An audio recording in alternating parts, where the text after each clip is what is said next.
If you're someone who is building iOS application and you want to implement something called swipe actions, which you have seen in Gmail, if you swipe left or if you swipe right, the mail gets archived, or if you've seen in WhatsApp too.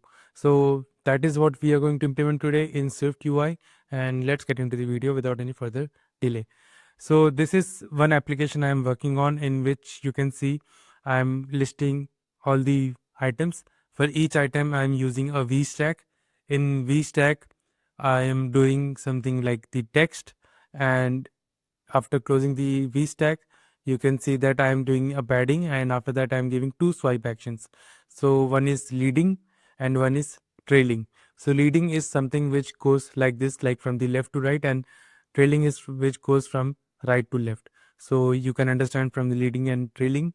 And for the leading I am using button task await, so you can call await functions as well. And if you want to call something which works in the background, something directly, you can call directly from here.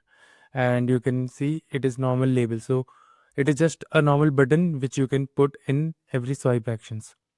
It will be called, and this is what we are doing right now. And let me show you the demo so you get more understanding how this particular application works, so that you get a better understanding. So my camera will go off, but you can see what is going behind the scene.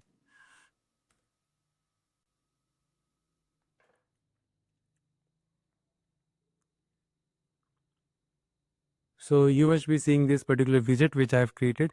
So if I click this one, it opens the application. Right now I have to do the onboarding because the valid purchase only stays for 5 minutes, because I'm in test mode right now. And you can see it has opened. So code of the day, and it lists all the list. So this particular list is here, and if I go to my favorites, which I actually explained, so if I do this like left swipe, you see the delete button. If I do the trailing, you see this button. Now if I swipe it completely, which I can do, you can see I did it and it deleted it. Now if I do this one, like this one, it will move it to upwards. So that particular delay which you are seeing, that is because of the await process. And this is how you actually build everything. So you can see it actually sets the current, and if you see what these functions contain, it is very simple to understand. So let me just go to this particular code. So if I go to the code history view, you will get the understanding how this particular function works. So you can see what I'm doing. For delete, I am calling the Async service. Like I've created this service where I delete the code, where I update the code, where I make the code as current. So set current code, sync service, update code as current, delete code. These are the things which I have done, and we are just calling directly. So you can see this code. I will update this in the GitHub repository, in the description and in the comment. So you don't have to worry about that, but you get the gist, you get the point of how to actually do this history. So this history will help you understanding that, like the favorites. And for each favorite, so I've created one favorite code. So each code I will save in my database, and from database I fetch only those columns which are like favorite true. So these are all synced with my Supabase database.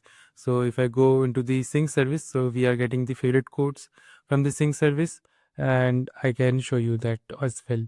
So let me just go to the code sync service and sync codes on app launch, add code and delete code, and this user load local codes and fetch remote codes. So this is how I'm fetching all the remote codes from the Supabase. So if I open Comet and if I show you how the Supabase database links all the favorite codes, you will understand how the list is actually getting fetched.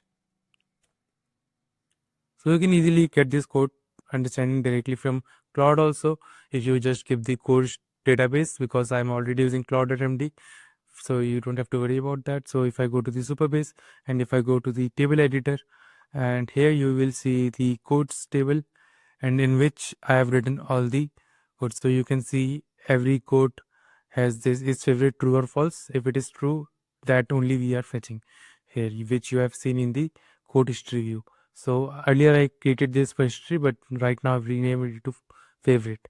So for each favorite code, we are just aligning them.